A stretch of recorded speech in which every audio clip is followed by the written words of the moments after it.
Bad Moon Rising is another one of those songs where the guitar parts translate quite nicely into ukulele.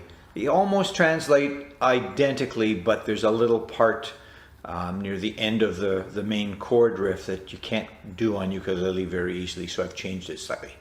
2, 3, 4.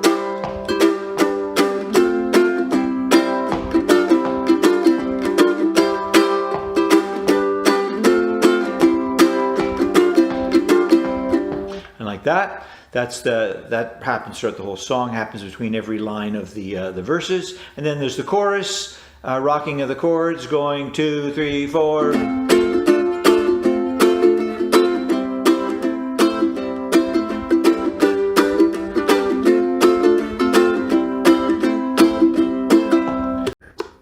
Okay, 1, 2, 1, 2, 3, 4.